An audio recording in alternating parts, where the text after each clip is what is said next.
Well, hello everybody, and I thank you for being with us today. I'm Dale, and we are pressing on in our studies. And this is an interesting little lesson today, so make sure that you read the 5th chapter of 2 Kings, verses 15 through 27.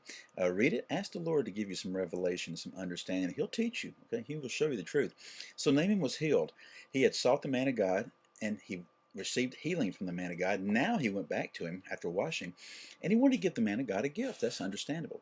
Well, Elisha refuses the gift. And Naaman asked, well, are you sure you don't want this? Are you sure? And he said, yes, no, I do not want the gift. That doesn't mean that you can't receive gifts when you do things nice to somebody, but Elisha just knew that he wasn't supposed to receive the gift. So Naaman asked for something sort of interesting right here. He said, now when I go back to my master, I'm going to have to go in with him and be at his right hand when he bows down and worships his pagan idol. And I really want God to forgive me for that before I have to do it. And Elijah says there's no problem with that. And it shows you that Naaman was really actually transformed. He was saved. He was converted in the New Testament vernacular. So Elisha said, go in peace. Don't worry about it. But you know what? Elisha's servant Gehazi was sitting there and he says, my master has spared this Naaman the Aramean. You could tell that he was bitter right here. He says, I'm going to run after him and I'm going to take something from him. So he goes, and what he does, he walks up to Naaman, and he lies. And he says, hey, my master sent me. And then he lies again and says, well, they've got 2 young sons of the prophet to come in. And it'd be nice if we could give them a gift. Can we give them a talent of silver and maybe a couple changes of clothes? The clothes were highly, highly valued. Well, this pleased Naaman. He loved that. He said, oh, yeah, sure, sure. So he gave him the items, gave him a couple servants to take it back.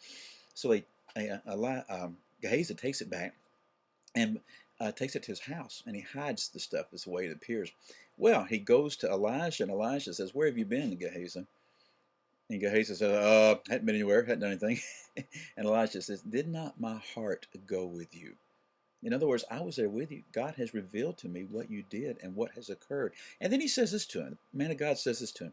Is it time to receive money, clothes, olive groves, vineyards, sheep, oxen, servants? It's an interesting question. In other words, is that our calling? Is that what we're supposed to be? Are we supposed to be anchoring down? Elisha moved a great deal. He went where God told him to go.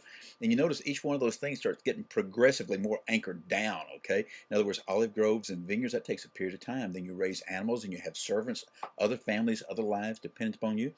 He said, is now the time we're supposed to do that? Well, the answer is no, this is not what we're supposed to be doing. And then he spoke this word over him.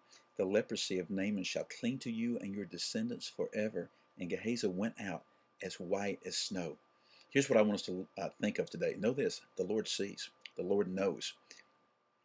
And know this, that we're not to pursue the things of this world. Nothing wrong with these things that God blesses us with, okay?